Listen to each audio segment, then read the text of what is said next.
Hello, Miami alumni and friends. JJ Slager here from the Alumni Association. Thank you so much for joining us. We are so delighted to have Marty Gilbert, Miami alum, back with us to talk about job interviews.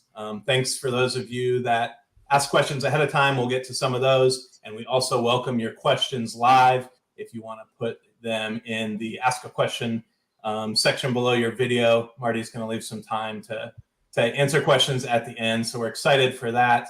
And I'm delighted to be joined by Marty, who, like I said, is a Miami alum, but is also the president, founder, and CEO of the North Shore Executive Networking Group out of Chicago. And NSENG is the largest job search networking and coaching organization in the U.S. So congratulations on that success, Marty, and thank you so much for sharing your time again with us. Right before we came on air, you were mentioning that you used to use Lewis Place on campus for an interesting activity when you were in Oxford. Well, we actually refer to it as President Shriver's home. The president of the university, when I went there, had this huge mansion on High Street. I happened to live in a house on Church Street, which just paralleled High Street, and our front yard was his backyard, and it was an ideal place for us to play Frisbee. Nice. And of course, Frisbee was hugely popular back then. It was very great having a neighbor like that across the street watching us.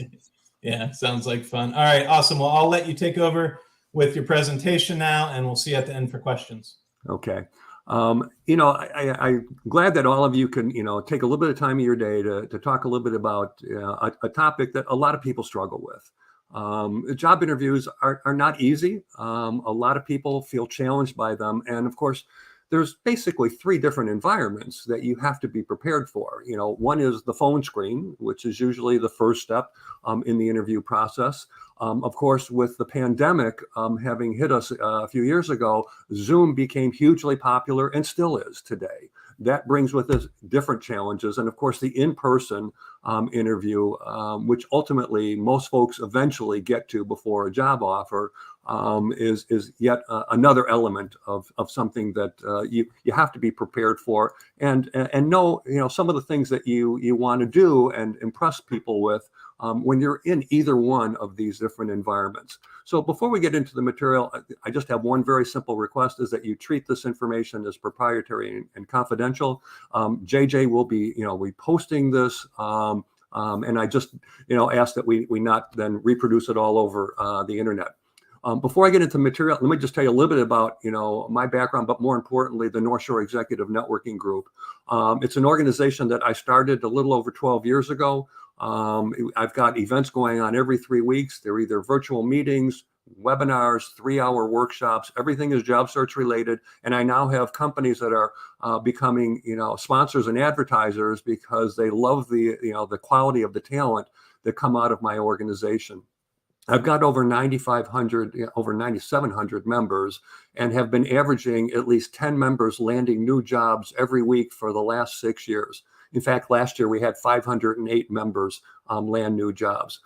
It's, one of the things that probably separates us from a lot of networking groups is that it's really very marketing driven. No surprise, I'm a Laws Hall graduate with a marketing background, but 90% of the job search is marketing. I love the diversity in the group, people from all different job functions, all different industries. Important to all of you. If you're not yet a member of this organization, I urge you to do so because it's free. You're going to be able to interact with all the different members in the group, and you're going to get 3 webinar recordings from me on how to find a job during COVID-19 and how to find jobs quicker. The diversity in the group is important because you don't want to hang around with a lot of people that are just like you. And for most people, that next job that you're going to get is going to come from somebody who was not in your network before you started your search. And that's why constantly increasing your connectivity to the outside world is so important. We have a huge portfolio of webinar recordings on demand that you are all welcome to check out. Again, the website is nsenginc.com, and you'll be able to take a look at the descriptions behind any of these and view them. We also have a very active LinkedIn group. I have a lot of advertisers that are promoting various jobs, not just in the Chicago area, but globally. And I urge you to take a look and interact with other members here because there's no safer place. Here's a few of our upcoming events. On Monday, September 12th, I'll be doing a LinkedIn live broadcast. It'll be taking place from 1 to 1:30 Eastern time, and it's going to be a short presentation on 6 game-changing job search things that you can implement tomorrow. On September 14th, I'll be conducting a 3-hour online workshop on how to create and implement an effective job search plan. So many people come into the job search, and what do? They gravitate to that shiny object called the online ad, and it's just not a good use of time.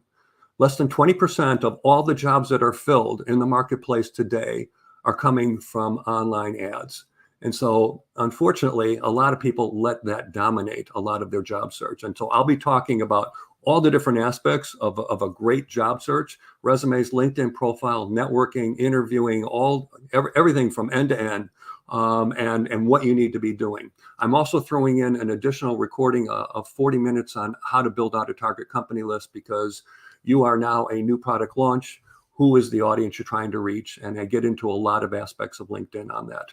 And then on Thursday, October 6th, I'll be doing a 2-hour session on how to network to your next job. And then we break everybody up into smaller groups so that you can get a lot of networking done and get introductions into folks that may be able to get you into companies that you can't get into on your own. As a quick reminder, there is a very large contingency of Miami University grads in this organization, over 100 of them. These are just a few examples of folks, but do know that a number of folks that have graduated from this university have chosen to be a part of NSENG, whether they live in Ohio, Illinois, New York, Boston, LA, or Houston, doesn't matter. Here's some of the things that we're going to cover. We'll cover the key objectives in each of the 3 different scenarios of interviewing. What are some of those challenges? And get into some of the very specific suggestions that I'm going to share with you on what you can do to overcome some of those challenges. But here's a few common job interview concerns that I've seen with the hundreds of individuals that I've actually coached, and from the thousands of members in the group who are constantly being challenged by getting nervous, not able to effectively communicate their value, not properly preparing for interviews, believe it or not. A lot of people get very frustrated during phone screens, and we're going to talk a little bit about that. And storytelling is such a big part of being a great interview because it enables you to provide the color commentary behind your background and connect various things that you've done in your background to the most important requirements of the job. And so what's interesting is what I have found is that most people, amongst all the different challenges they face, I have time and time again heard from folks that probably the biggest challenge for them is to be able to effectively communicate their value. And this is really disappointing, because with any product that we ever buy, we have to look at it from a value standpoint. I'm willing to pay X in order to get the following features and capabilities and functionality in the product. And the same is true with the job seeker, because you are now that product. The paradigm has shifted here, and companies are evaluating you. Okay, we want to pay X thousands of dollars, but we've got to get the following skills, and this has got to come through in your value proposition. So when somebody asks you the simple question, "Can you tell me a little bit about yourself?" Boom, you got to come out really strong with that verbiage that tells people, boy, I want to hear more. It's got to come through in your resume, up in the top section. It's got to come through in the about section of your LinkedIn profile. And it's got to come through verbally in a really strong way, so you capture the interest of that person who's interviewing you within the first 30 seconds, because people draw opinions real quick. Here's a few interesting facts about interviewing. On average, over 100 people apply to each advertised job, even today, in a market where what we're hearing is there's just not enough people out there to fill the positions that they want. Now, a lot of those statistics are somewhat, buried amongst people that are being paid on an hourly rate, as opposed to individuals that are on salaries. Almost 50% of candidates, fail in an interview because they haven't studied enough about the company. You've got about 7 to 10 seconds to create that strong first impressions, and first impressions oftentimes are lasting ones. So you've got to, be able to brand yourself. It's such an important part of your value. What is it when we think of you? What is that branding statement that you want to leave with people so that you make yourself memorable. About 2 out of every 3 candidates don't maintain enough eye contact with the person they're talking with. And when you are off looking in other directions, it delivers one of 2 very, unfortunate, messages. One is you're either not engaged with the person who's interviewing you, or you lack confidence. And confidence is so important in an interview. Poor handshakes, they do have a place in interviewing. Whenever we're meeting someone for the first time, and a poor one can really hurt you. 78% of hiring managers say that they are always looking for that level of energy and enthusiasm, and behavioral-based questions, which are questions that are simply asking, tell me about a time when you had a disagreement with your boss and you had to settle it, when you had to hire somebody, when you had to, organize a project and get people to collaborate with you who didn't report to you. There's no end to the number of these, but these are questions that are in there for a reason, because companies want to know, can you think fast on your feet? And it's a great skill to have, obviously. So here are some of the key objectives of an interview. One is you need to view this as a performance. You are front and center. You're on stage. There's nobody else up here with you. And you've got to be able to grab attention and create credibility for yourself. That first impression is so important. You got to be able to answer that simple question. Can you just tell me a little bit about yourself? And that will oftentimes happen, particularly in networking meetings, but it oftentimes is the icebreaker at the beginning of an interview, whether it's with the hiring manager, with somebody in HR, or the peers of the hiring manager, because among other things, they want to hear how you characterize yourself. And that's where you capture interest immediately.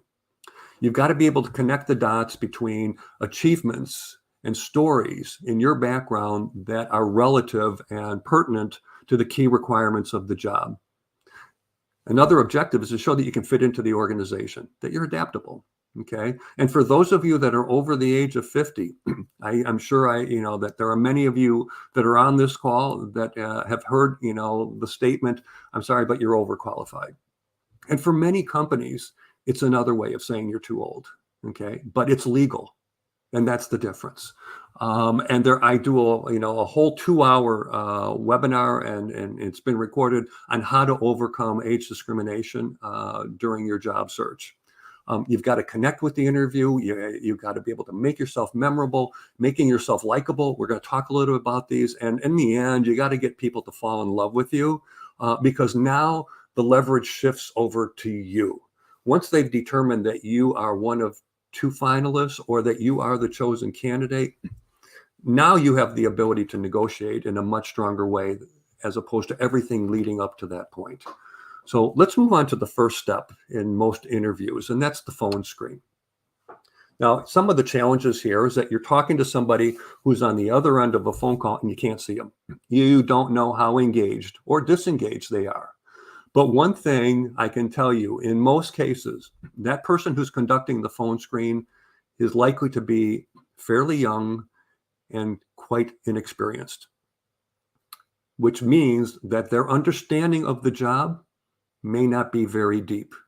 And one thing you need to understand is that they're interviewing people not just for the job that you want, but they're interviewing people for multiple jobs in that department and across many other departments. And so the expectation of them being able to answer, deeply detailed questions is a reach. And so I urge you to not ask those kinds of questions, but things that are a little bit more at a much higher level. But what I can tell you is, with full confidence, is that most of them are sitting there on the other end of the phone with a checklist. They're sitting there with a checklist of 12, 15 key requirements, key skills that they're looking for from the person that they're interviewing on this phone screen. And as they're talking with you, they are checking the boxes because you've indicated that you've got strength or experience in some of these key areas. And they've determined that in order to get you onto the next stage in the interview process, which is typically going to be an interview with the hiring manager, I've got to have at least, 12 of the 13 boxes checked. I've got to have 13 of the 15 checked. They may even weight some of them. But this is what their objective is, okay? In part to screen people out. Now, the fact that you got a phone screen is a very positive thing, because as you can imagine, with 100 or more people responding to most advertised jobs, very few of them are getting interviews.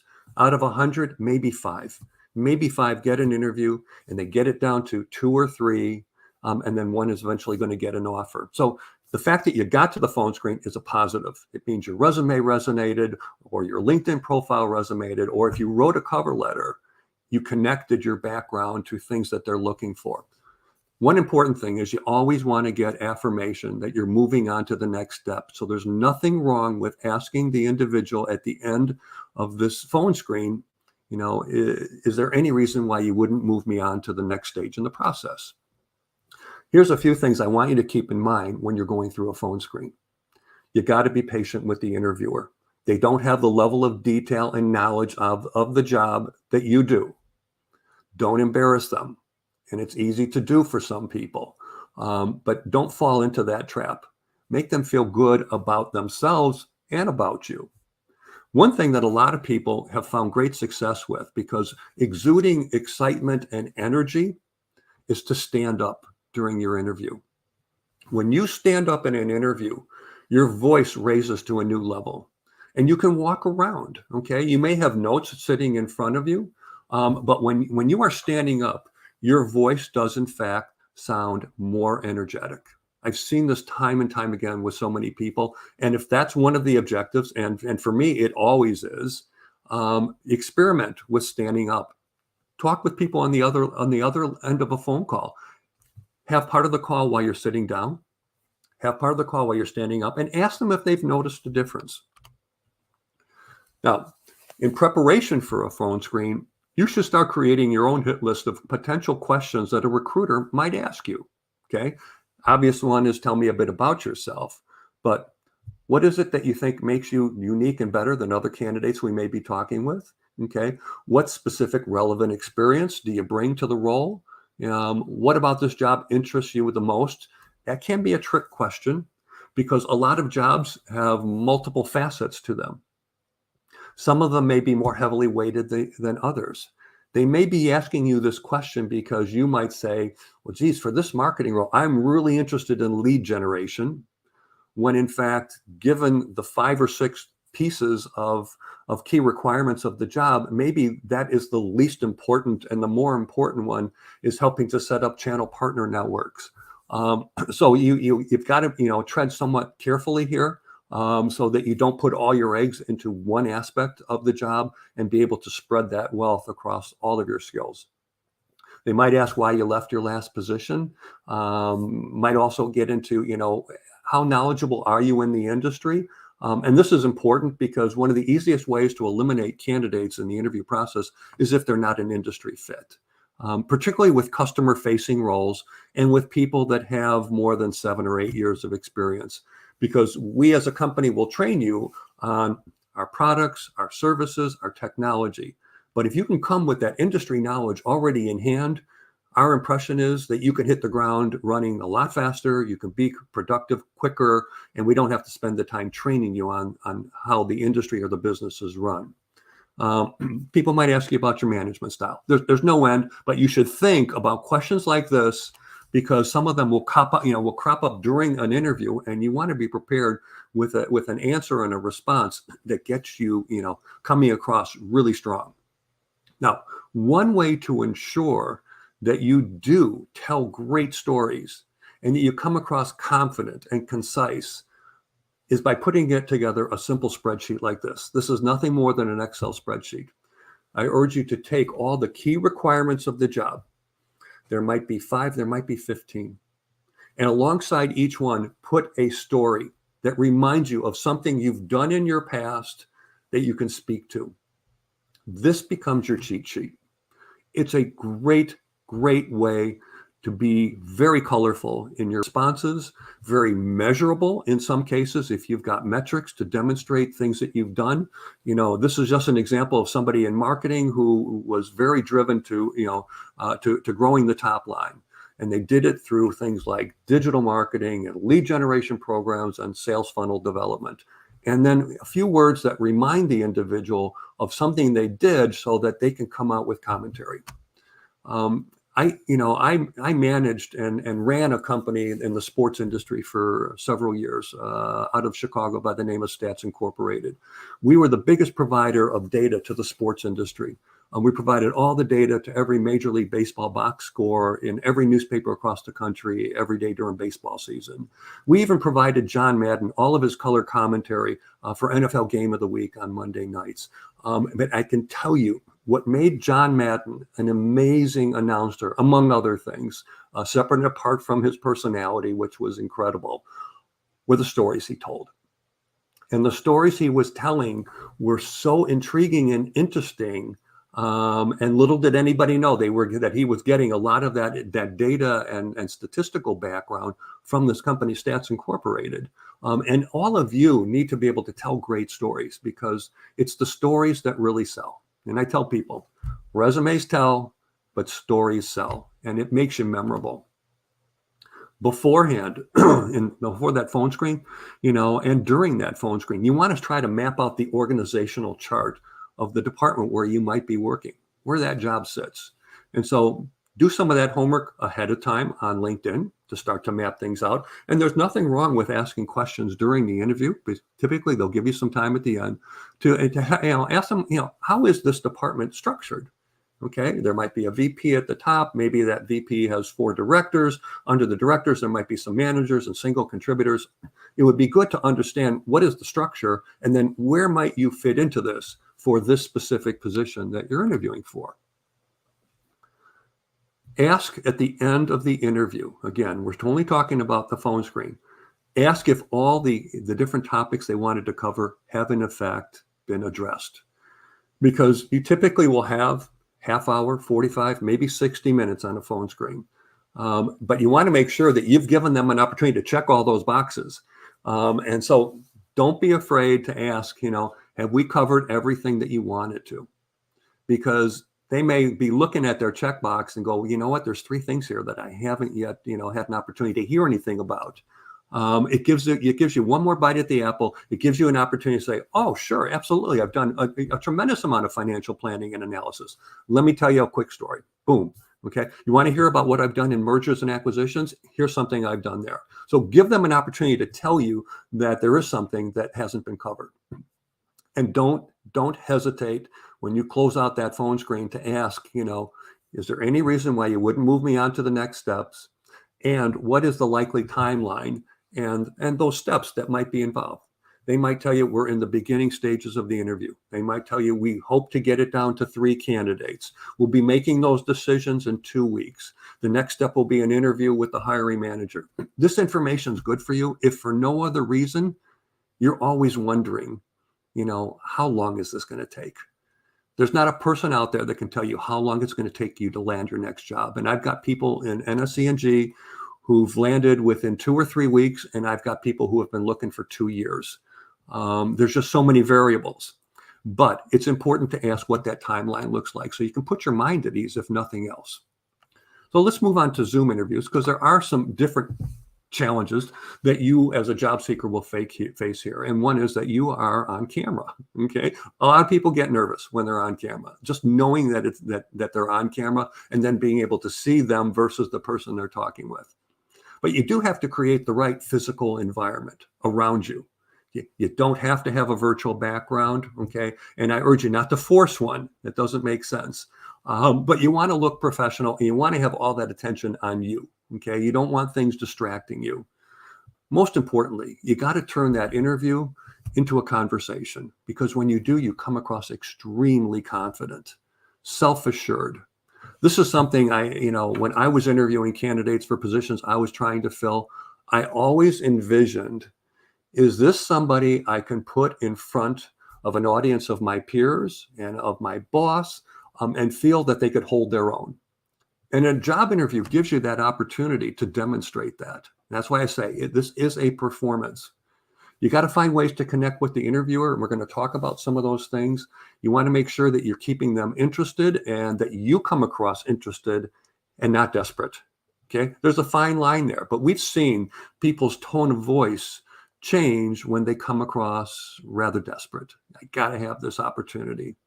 But you got to create that engagement early. You got to continue to maintain it.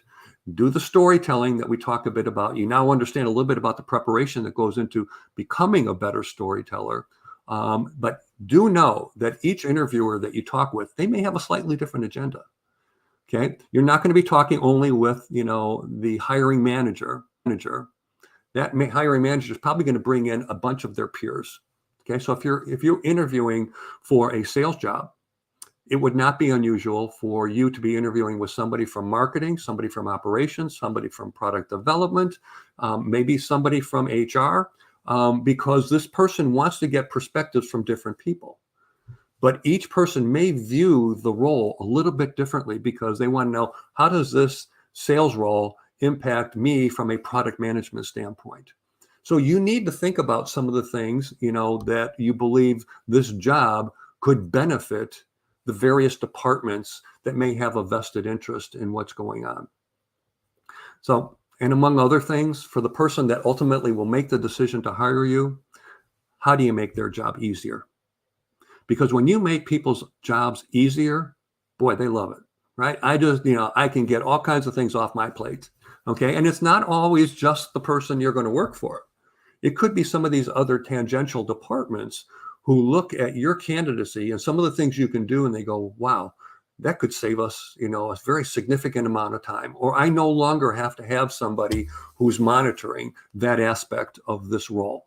So do keep those different perspectives in mind as you're talking with the different people who are going to weigh in on a hiring decision. You got to research companies, and there's no excuse for not doing it because there's just so much information out there on virtually every company, whether they're public or private. Take a look at their financial statements, again, for the public companies. Try to understand from their website, what are some of the areas where they've been strong. Some companies will indicate areas that they're investing in. You always want to look at the leadership team and where they've come from. You may have some commonality with some of them, whether it's through the university that they went to, whether it's the town there where they grew up, whether it's some of the companies that they've worked in previously. There's so much information you can get from people's LinkedIn profiles ahead of time, and I'm going to show you a really interesting tool here in a second. Understand the organizational structure and how these different people fit into the overall company. You should always be looking at any recent news about the firm. Go on to websites like Glassdoor, where obviously you're going to see a lot of bad stuff. You're going to see a lot of really bad comments about a lot of companies. But there oftentimes is some truth to some of those comments. Granted, a lot of people that make comments on Glassdoor are disenchanted employees, but there are a fair number of employees who also talk very positively about the firms. But, I urge you to take a look at them. The important thing is to get that G2, get that intelligence about the companies, about the interviewers that you're going to be talking with, because it can help you be able to pivot your conversations in ways where you can become a more favored candidate. So this is a really interesting website I'd like you to jot down.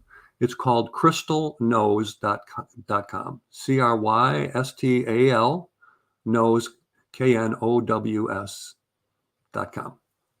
Wouldn't it be great if you could get a personality assessment of the person you're going to interview with, whether it's over the phone, on Zoom, in person, before you have that interview? Well, this is what you get with crystalknows.com. You can plug in the name of an individual who's got a LinkedIn profile, and this website analyzes their personality based on what is written by them in their profile. And I've done this on myself. I've done it on other people I know. And I got to tell you, more times than not, it's pretty accurate. But it tells you what kind of person they are, what motivates them, how they like to communicate, what sorts of things, really excite them. And, and you'll get a report on any person you put in there. I think they give you the first 10 personality assessments for free, but this can be hugely beneficial to you because, like I said, wouldn't it be great if you could get some information on the person you're going to interview with before you even walk in the door, before you ever enter that Zoom, call? Granted, one of the best pieces of intelligence on people are mutual LinkedIn connections. people that are connected to you, that are also connected to the person you're going to interview with, who you can go to and say, hey, what do you know about this individual? In some cases, they may be able to give you some great information, particularly personal information about things that they like to do outside of work. Because people love to talk about what they do, in their personal lives, even during interviews. And there are great opportunities to interject it. But before the interview gets started, there is one very important question that I urge all of the individuals that I coach to ask. Again, it's a question for you to ask before the interview starts. And this is the question. Before we get started, would you mind if I asked a quick question? And more times than not, the person says, no problem. Okay. Now, you're going to ask this particularly of the hiring manager or the hiring manager's boss, because they really know and understand what they want from this role. What do you think are the 3 biggest challenges facing the individual moving into this position? Boom. When they answer that question, it's like getting the answers to the test, because they are now telling you, here are 3 things that we are going to weigh very heavily in our decision as to who's going to get this job. And they have just spelled it out for you, which means now you're armed with some very valuable information that you can now pivot to throughout the conversation. Again, whether it's on Zoom, it's particularly on Zoom or in-person interviews, this is hugely beneficial, because then you can go back to some examples that tie to these 3 things to make sure you're really driving it home that, these 3 things that you guys want to make sure this candidate has, I've got examples to share with you. So nothing wrong with asking the question up front. You are going to get some people that might say, you know what, I've got a lot of material, a lot of questions I want to ask you, but if you wouldn't mind saving it to the end, fine. Okay, you're not going to fight it. You'll have an opportunity to ask it at the end. But it's great if you can get that information up front before the interview even starts, because now you are armed with something that has value to you, that you can start to characterize stories and show proof points from your background that relate to those 3 biggest challenges that they believe the individual that's going to be successful in this role has got to be able to face and overcome. Creating the right environment and particularly lighting is really important when you're on a Zoom call. Okay, don't get tricked by backlighting. Okay, and that's what you see on the left-hand side here. Somebody who's got lighting behind them that tricks the camera on your laptop, or if you've got a separate, camera that you're using, your face is going to be sitting there in a lot of darkness. If you want, and I can tell you it's very effective, is to just make a very small investment in a ring light. It sits on a tripod. You can get one that goes as high as 6 or 7 feet. So you can do it sitting down, you can do it standing up, but it fills in all of the space so that, the most important thing there is well lit, your face. So again, small investment, but huge return. In line with that, our virtual backgrounds. Now, I have seen my fair share of people who have virtual backgrounds that when they start moving their hands, they're getting all kinds of aberrations. They move their head. They're getting these trails because they aren't using a green screen. Okay. If you're going to use the virtual background, then I encourage you to use a green screen behind you. Exactly what I'm using right now, because everything comes across crisper and those trailing, movements go away. So, but don't overdo it. Okay, keep it simple. The top 2 are good examples of simplicity in your background. Again, you can put your contact information up there. If you've got a tagline, you can put that up there. But we don't need to get crazy with with views of baseball stadiums, football stadiums, sporting events, or the downtown scene if it's going to take away from you as the featured individual. So creating that background also means you got to dress the part. Okay. And I can tell you, companies are real casual these days because everybody's working from home. They don't know how you're dressing.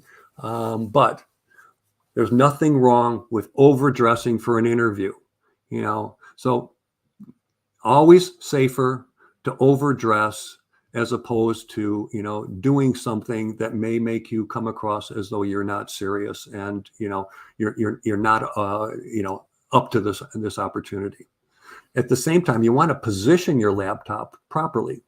You don't want it to be too low. You don't want it to be too high. When you've got it too low, what are they doing? They're looking up your nose, right? So get it right at eye level. Okay. And if that means propping it up on books or on a stand that you purchased, make it that way, because then they really get the sense that you're looking right at them. Now, some people that wear glasses get a lot of reflection in their glasses, and that can be distracting to the person who's interviewing you. So make sure that if you see there's glare in your glasses, adjust the light. Or if you can still see and communicate without your glasses on, then take them off. The other thing to invest in, aside from the ring light, is a USB microphone. It's a simple mic that has a USB cable connected to it that you're then going to plug into your laptop. It will ensure that the voice quality is really strong. It's good. Okay. And I know the microphones in a lot of laptops today are pretty outstanding. But this is one surefire way to make sure that it's always going to be of high quality, and they can't even see it. You can't even see the microphone I'm using right now. And there are some people that want to have that microphone sitting up here by their mouth. Maybe they want people to see that they're talking on it. They've made, that investment and that dedication to good sound. But the important thing is that the audio quality is good. The placement of your camera, okay, and we've all seen with webcams. The placement. I urge you to, you can use that camera lens as your guideline, but I do find that looking, a few inches below it will make it feel like you're looking right at people. And so you just use that as a guideline. You can even take, an area and a cutout with arrows, pointing, a couple inches below the webcam, so that people, feel as though, you're talking right to them. Showing enthusiasm, big part of this. Okay. Don't get carried away. All right. It's important. Hand movements play a big role in an interview, because believe it or not, it shows people that you're engaged. Okay. And so it's good to include it, but don't go overboard. Have your cheat sheet handy. There's nothing wrong with you having, piece of paper down below you that's got on one side the key requirements of the job, and next to it a few keywords that remind you of the story. That cheat sheet will do wonders for you. One is that it reminds you of the stories you want to tell, but will also raise your confidence, because you've got a fallback position now. A lot of people get nervous. I can't remember the story I want to tell to demonstrate my expertise in new product development. If you've got the cheat sheet, you forget the story, it's okay. You glance down, you see a few keywords that remind you, and you're off and running. So the excitement level is really important here when you're telling those stories. Know when to stop talking. Too many people think they've got to fill all that white space in a 45-minute interview, a 60-minute interview. You don't have to. You just have to make sure that the individual knows that you've come to the end of your sentence. You've come to the end of your explanation. But when people feel that they have to keep talking, it is perceived as a lack of confidence. It begins to come across as though you're rambling, and you now begin to dilute the key point that you may have started with, because you just keep going and going and going. Don't be afraid to ask a question of the interviewer at some point, because let's face it, we tend to like to talk about ourselves. And one way to make yourself a little bit more likable with the interviewer is to give them an opportunity to talk about themselves. So ask them a question. Hey, what was it like when you first joined this company? What was the biggest challenge that you found when you came into the firm? And they're not going to take a lot of time, but it shows that you have a genuine interest in them as an individual, and people will appreciate it. Practicing is so easy with Zoom because you can record. A lot of people don't take advantage of this. Buddy up with another job seeker. Ask a spouse, a significant other, friends of yours. Give them some questions to ask you over a Zoom call. Record them. you'll be surprised what you see. Because a lot of us have nervous habits. A lot of us don't answer questions as directly as we think we do. And we don't realize it until we play it back. And this is where Zoom can be so beneficial to you, because we do things that do hurt our candidacy during interviews, and we just aren't aware of it. But with the recording capability in Zoom, you'll see it front and center. So let's move on to the third venue, and that's in-person interviews. A lot of the challenges in in-person interviews are very similar, if not the same, as Zoom, because Zoom is very much like an in-person interview. It just presents some additional challenges. So you want to connect with that person, particularly the last 2 bullet points, on a personal level and to make yourself memorable. And we'll talk a little bit of how you can do that. One thing I do suggest to people when you're in an in-person interview, sit on the edge of your seat. Don't sit back. Don't look too relaxed. Be engaged. Lean in. Okay. It makes the person who's interviewing you feel as though you're genuinely really interested in the questions that they're asking you and what they have to share with you. And don't be afraid to bring that cheat sheet with you. Every interview I ever had, I always brought a notebook. I brought a notebook for 2 reasons. One is I might want to take some notes, but the second is sitting right over here, I've got my cheat sheet that I can refer to. If by any chance I get a brain cramp, I forget the story I want to tell, I can just glance down and now I'm reciting that story. So don't hesitate to bring some notes with you. It's good. It makes you more prepared. It will make you feel a lot more comfortable. When you're asked questions, you got to be direct and to the point. They're asking you the specific question for a reason. Don't talk around the topic. Talk right to it and use examples where you can. And you got to be able to, to find a way to ingratiate yourself to the interviewer. And that's where asking them a question from time to time is a good thing. It is one way to make yourself a little bit more likable, because you're giving them an opportunity in some cases to tell a story about themselves that they haven't had an opportunity to ever share or to share in a long time. You got to know when to stop talking. Okay. And it's real easy, when you're performing, to think that you got to fill all that silence. You don't. And I'm mentioning 2 other habits that a lot of people have, and that's upspeak and tailing off. A lot of people have upspeak when they demonstrate at the end of the sentence, they are kind of asking it as though they're asking a question. I hear this a lot with younger people, but I hear it with a lot of other experienced individuals who maybe just aren't quite sure of the answer that they want to give. And it's that raising of the voice that does deliver a very subliminal message that maybe you're not quite as firm and confident as the interviewer was hoping you would be. The other is tailing off. And it's almost like running out of gas at the end of the sentence, and people start to lower their voice because they aren't taking a breath. So upspeak, tailing off, 2 bad habits to have, because one of the things you want to do with every statement you've got, you want to end it in a very declarative way so that it's very clear to the person who's interviewing you that I have just completed my sentence and now it's okay for you to ask me another question. And stop. And just stop. Which leads me to one of the most powerful aspects of an interview, and it's the pause. It's the longer than normal pause. Because when you pause, even if it's just for a couple seconds, people are waiting to hear what's coming next. And you can pick those moments for impact. You can also use it as a moment to avoid some of the things that are sitting on the right-hand side of the screen. These are all bad words that we hear time and time again in all kinds of conversations. Basically, like, oh my God, we hear these a ton. You can't eliminate them completely. But what I want you to be aware of is if you find that you're saying these a lot, you've got to remind yourself it's okay to pause. Because these words interject themselves into conversations because we are using that as a moment to think about what we want to say next.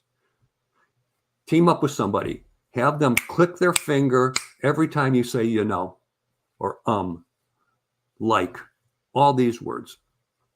And over time, as you become more cognizant of it, you start to eliminate them. Again, going back to the storytelling, no different in person than it is on a Zoom call. You've got to be able to match up key aspects of your background, achievements, accomplishments, things that you've done that relate to the specific skills that have been deemed very important based on the job description that you've seen. Nothing wrong with showing some emotion. Nothing worse than interviewing somebody who's completely monotone, haven't changed their voice. They've got their professional voice and they're maintaining that character the entire time that they're talking with you. And believe me, I'm sure it's boring you to death. There are times to raise your voice. There's times to lower it. There's times to pause. There's times to get quiet. You got to show it. It gets the engagement to a much higher level. So fluctuating the tone of your voice is a good thing. Nothing wrong with it. You got to show people that, you know what, I'm high energy. I've got a lot of excitement, and I can handle an audience. I can handle an audience. That's important to folks that are interviewing you. And there is nothing wrong with showing a little sense of humor. Okay, you don't have to be serious 60 minutes of a 60-minute interview. If this becomes conversational, there'll be opportunities for you, to demonstrate a little humor. And smiling is contagious. When you smile, oftentimes the person on the other end does the same thing. So don't take it too seriously to the point where it begins to work against you. One of the great things about, being able to do your homework beforehand is that if you go to people's, LinkedIn profiles, you can learn a lot about their backgrounds outside of work. Because down at the bottom, oftentimes you'll see different hobbies, different volunteering and charitable causes that they, have supported. Maybe they've supported some organizations that you have as well. It can become a great conversation piece to make you more likable. The fact is, we tend to hire people that we like. And that's why many times the best, most qualified candidate does not get the job. But the person who makes themselves more likable to the individuals they're interviewing has a huge advantage. And you can look at all kinds of things in people's backgrounds on LinkedIn. Okay, mutual connections you may share with them. Other companies they've worked for. It might be in an industry where you've been. Maybe it's a company that you're very familiar with. Maybe you've been to the same school. Maybe you belong to a fraternity or sorority that was the same as them. Some of the volunteering and charitable causes that you support. Maybe you too are a travel baseball team coach, and maybe you see that in theirs. Maybe they speak a foreign language that you also have had an opportunity to speak. There's a lot of things you can see about people's personalities and what their life is like outside of the work environment that can enable you to interject some things about yourself that can make yourself a little bit more connected to them. Now, if you are one of 2 or 3 finalists, and you will know, they will tell you, create a 90-day onboarding plan that you can then share during those in-person interviews with the hiring manager and or their boss. Very easy to do. You can do it on a simple Excel spreadsheet and talk about some of the things that you would hope to accomplish in the first 30, the second 30, and the third 30 days. Here's what it does, because other candidates aren't doing this. They only do it if they're asked to do it. So if you do this proactively, boys, it deliver a lot of very positive things about you. It says you're proactive. You take the initiative. It says you've already, given a lot of thought to, to being into this role. It tells them that, what, you've got a plan and a process. You can be more productive than potentially other candidates who haven't taken this step. We love people that take the initiative. They have a leg up over other candidates. You decide what those criteria should be. What are those metrics? And there is no right or wrong answer. Nobody is going to contest whether or not you should, complete that task in the first 30 or the third 30 days. That's not going to become a conversation piece. What will become a conversation piece is, wow, you've already given this a lot of advanced thought. Well, yeah, because I envision myself in this role and I know I can do it and I can do things to make myself far more productive early on. You've got to prepare for some potentially tough questions that can come up in in-person interviews. Things like, what happened during your last job that now has you looking for a new one? What's your greatest weakness? You know, how would your subordinates describe you? And on and on. There's no end to the number of kinds of questions. And you should, you know, have good prepared, you know, responses to some of these because there's a good chance that they could get asked. At the same time, there are questions that you should be prepared to ask at the end of the interview. Things like, what should the individual that's moving into this role be able to accomplish in the first 20 days, first 12 months on the job to be considered highly successful? That's a great question because you already are telling them you're shooting real high. You know, why is the position available? Who are the key stakeholders? You know, is there anything here that would prevent you from moving forward, you know, with me onto the next stage in the process? And just like in the others, you know, what are the next steps and the likely timeline? They will always give you time to ask some questions. And oftentimes they're evaluating you based on the questions that you ask. As I said early on, this is a performance. It's your opportunity to demonstrate why you are the candidate that they should be talking with, and most importantly, why you are the candidate that they should be offering a job to. Before we open it up to questions, I'm just going to put a couple reminders up here. There's some action items that you should all seriously consider, and one is to join NSENG if you aren't yet a member. It's free. You're going to interact with all of our members. You're going to get 3, free job search webinar recordings from me, and the opportunity to engage as many people as you want and participate in the events we've got going on every 3 weeks. Check out the website. Join our LinkedIn group. If you haven't connected with me on LinkedIn, connect with me. I've got over 26,000 LinkedIn connections, and a lot of them are with folks that are awfully talented and can help get you into some companies that maybe you can't get into on your own. Take a look at the free videos and podcasts. I get interviewed by a lot of radio and TV networks as well as a lot of podcasters. I conduct interviews like this with a lot of folks at a lot of universities, and we've got some great talent in the group because of that. If any of you feel you could use some additional help, please feel free to reach out to me. Just email me. I'm happy to set up a free complimentary exploratory coaching call. There's coaching packages. I've got customized coaching services that are also available to you. You can see them all, in great detail out on the website. So JJ, with that in mind, I'll open it up to any questions that may have come in. All right. Thank you so much, Marty. That was great. I mentioned before that I spent about 5 years working in executive search, and so I had a lot of interview coaching when I would send a candidate off to a company. And I tell you, my conversation sounded almost exactly like your presentation. So we're on the same page. Great advice. Really appreciate it.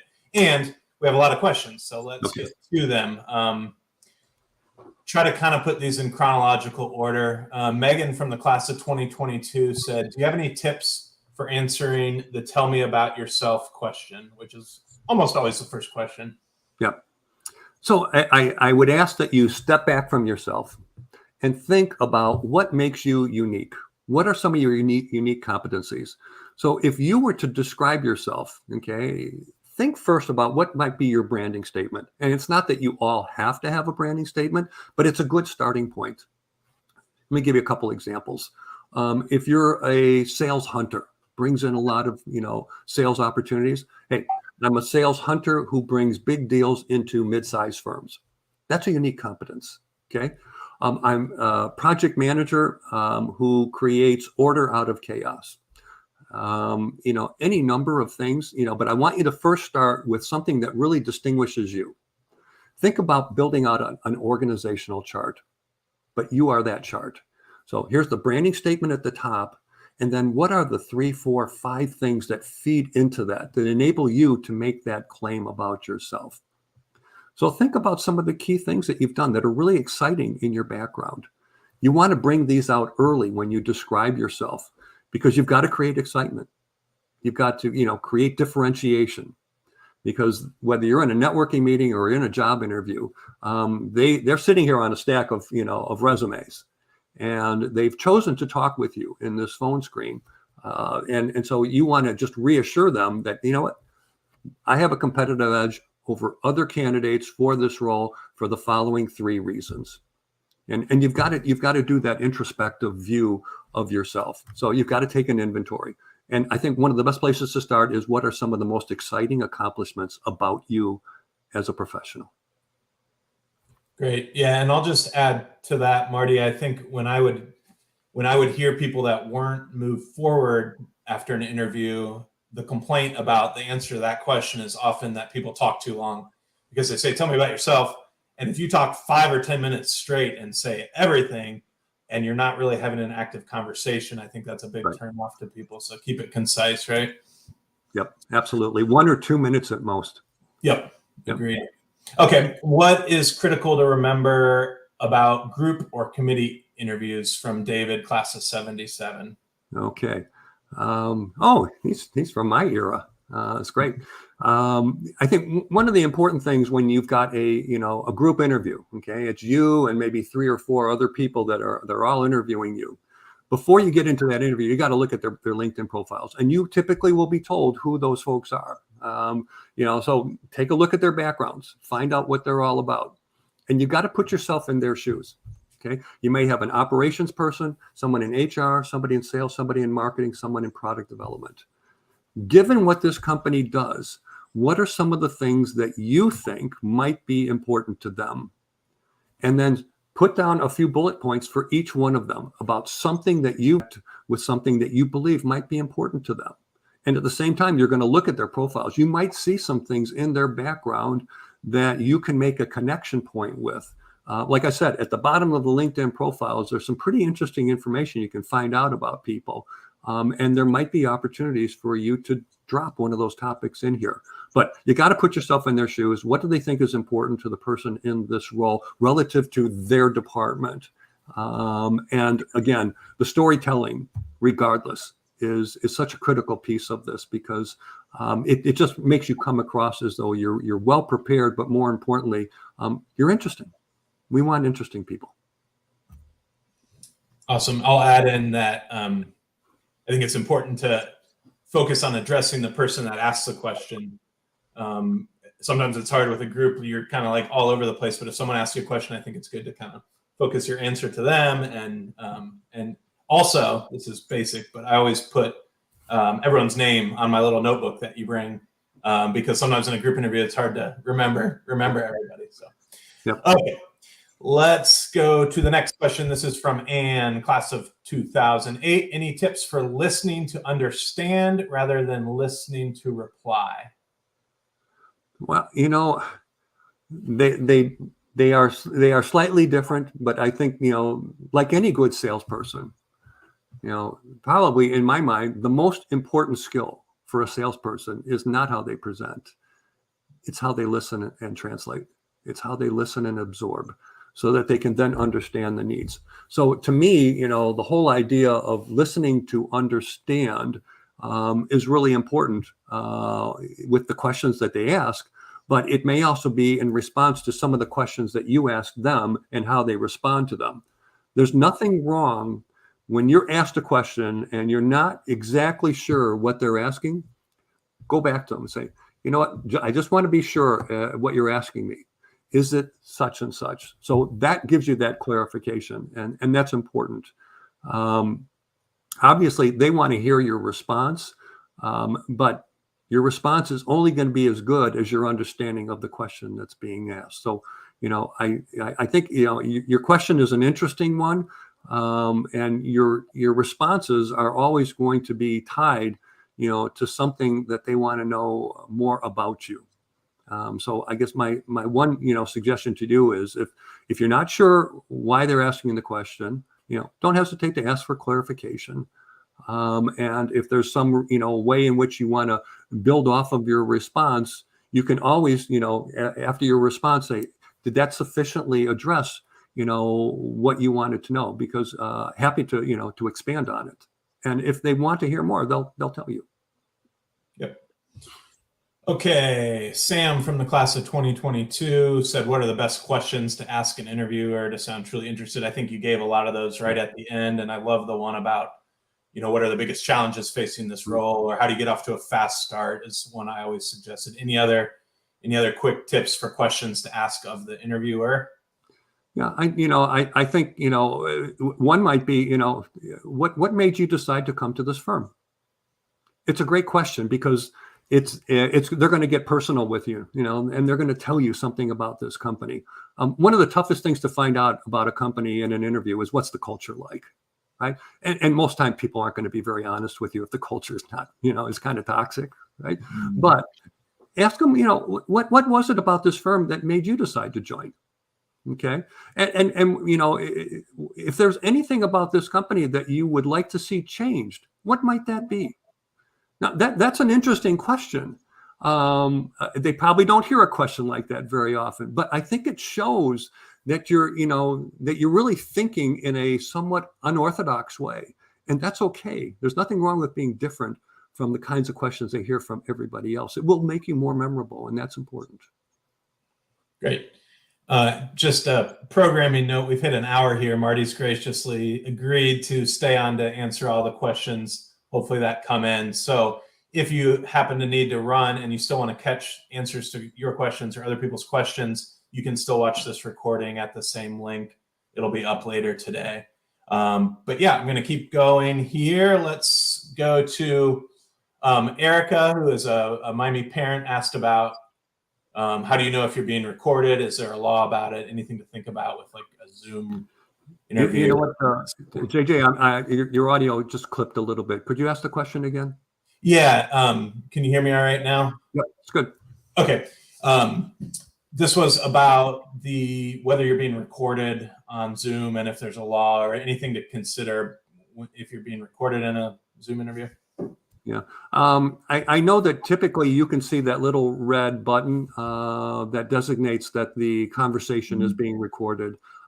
And so in essence, you are being notified that it's being recorded. So if for some reason you don't want to be recorded, then it's up to you to tell them, could you please turn the recording off? Obviously laws probably vary from state to state, as many things do. And so even in typically phone conversations cannot be recorded without your permission. And that's why we hear this with so many, different services that notify us on the front end that, this conversation is going to be recorded. So, but I think on Zoom, at least, typically you'll see that red dot, that indicates that it's being recorded, in which case, if you for some reason don't want it recorded, then, tell them, I noticed that, that you're recording this, and I'd greatly appreciate it if you wouldn't. Yeah, but yeah, I guess I would also just say, like, I don't know why that would change much in the interview. So it seems like you might as well just roll with it either way, right? Yeah. I mean, people are recording for a reason, because there's a lot of content being shared during the course of a job interview. They want to be able to refer back to it, and in some cases, they want to share the file with other people who are going to, weigh in on the hiring process. So I think as a candidate, you should feel very positively about the fact that it's being recorded. Yeah. Okay. Good. All right. We have a question from Elizabeth, and I think you kind of covered this at the end, but if membership is free to NSENG, what is the source of funding? And you have more detailed coaching packages, right? If people are interested in doing more than the free membership, right? Sure. Oh, absolutely. There's, like I said, there's events going on every 3 weeks. So they're either a 2-hour webinar, a 3-hour online workshop, and sometimes I have, virtual networking meetings where the whole meeting is dedicated to networking and 3 rounds of networking. And in between, I'm coaching individuals on a one-on-one basis, or people are purchasing the coaching packages, which, you can see all the details at, NSENGinc.com. Gotcha. Okay. 2 good questions here from Tina. Thank you, Tina. The first one, what is your advice for answering the biggest weakness or top 3 weaknesses question? To me, this is among the most difficult questions to answer. What is your greatest weakness? And there are companies that still to this day ask that question. My suggestion here is, first of all, most companies won't accept the answer, I'm sorry, but I just don't have any weaknesses. They will feel that you're not being genuine with them, right? But I would recommend that if, whatever it is that you pick, make sure it's not something that's critical to the job. It is not an absolute must-have for that job you're interviewing for. But at the same time you mention it, show what you've been doing to cure that weakness. As an example, One of the things that I, always felt that I wish I could do better was, analysis of risk assessments. This might be something that somebody in compliance or somebody in finance might want to do.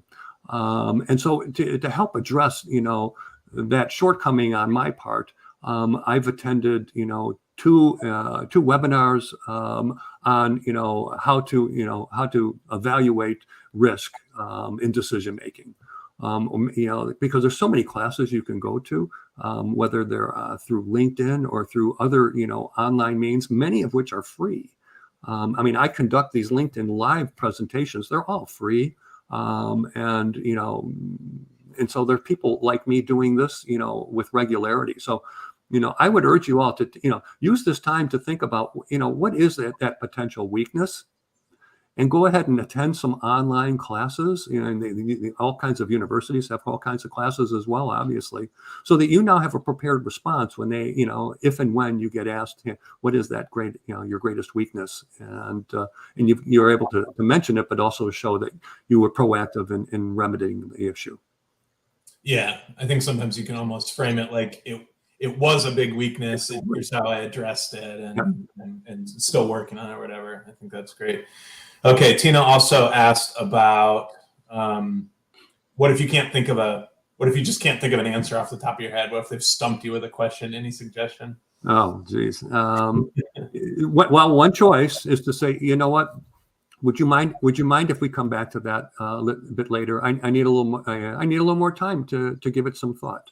There's nothing wrong with that. Okay. In fact, I think a lot of interviewers will appreciate your honesty, because it's hard. So there are some questions that can be very tough to answer, and there's nothing wrong with saying, I'd like to give that question a bit more thought. Would you mind if we moved on to another topic, and we can revisit it, later in the hour. Yeah. Okay. Yeah, that makes sense. All right. We've talked about this before on past webinars, Marty, but we always get the question about ageism, and I guess to frame it in the way for an interviewing webinar, can you talk a little bit about how you would, somebody who's got more experience, like 30 years or more, and they're telling, how would they convey that without going too far back, or without being overqualified or whatnot? Any advice on that front? Well, a couple things. There are people out there that will tell you don't go back further than 15 years in your resume, and I just don't agree with that. People think they can hide their age by only showing, the work experience that goes back to 2005. But if you've got, work and accomplishments with recognizable companies that were done in the 1990s or 1980s for some of you, my feeling is, why hide it? If it can improve your candidacy and make you a stronger individual for consideration because of what you've done, and or the title or company that you worked for, I wouldn't hide it. The fact is that, age discrimination is alive and well in the job search market. It's up to you to demonstrate that you've stayed current with technology, that you bring the single greatest asset, and that's your experience. Okay. Many of you are going to be competing against millennials.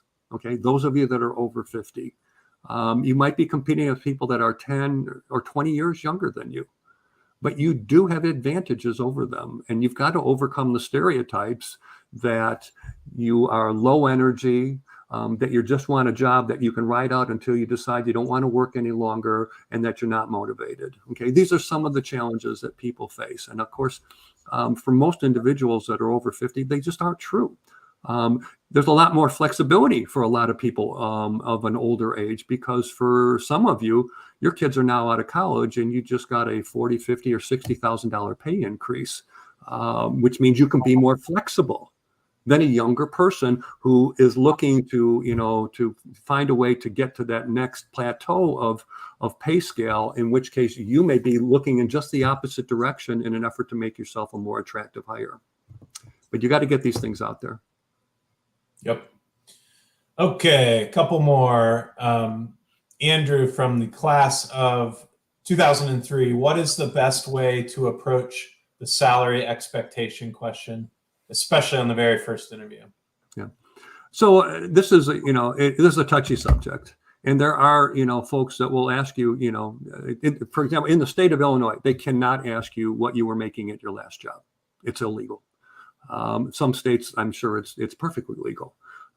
But, you want to delay that, that response as long as you can, for several rounds if you can, because your objective right now is to just make them decide that you are a strong candidate that's going to move on in the process. But if they insist on having a response from you, you should say, well, can you tell me a little bit about the range associated with the compensation? What is the range associated with the salary? And there are always salary ranges. And depending upon the role, the range could be 20, 30, it could be $50,000 range.